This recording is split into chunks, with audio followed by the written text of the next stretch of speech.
وهن الروح. تحت رماد الأحزان كان قلبها يذرف الدماء، ينزف ليسقي روحها الصغيرة تحطيما وانكسارات.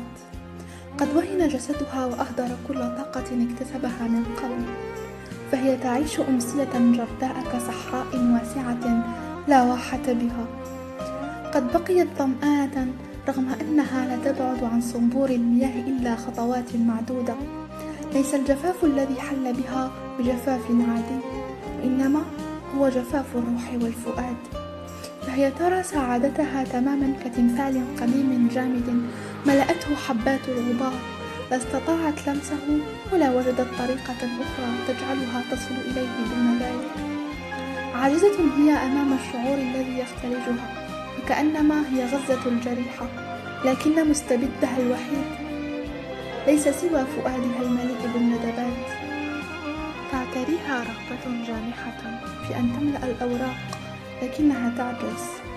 أظن القلم قد جافاها فأرداها خائبة تعزف موسيقى الشوق له، وتنتفض بقوة إذا ما تكرم عليها بشيء من الجمل.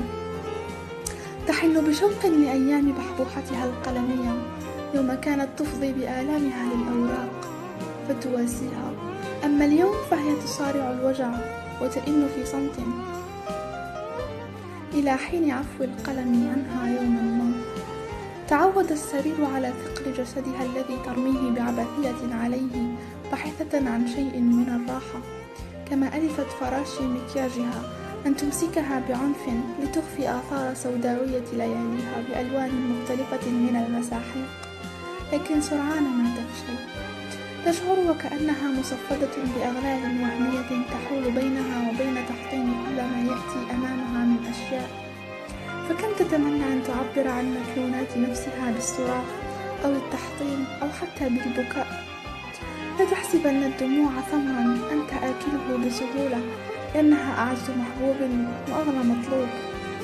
فهيهات أن تتفجر العيون في قمم جبالها لتسيل العبرات جارية. هيهات.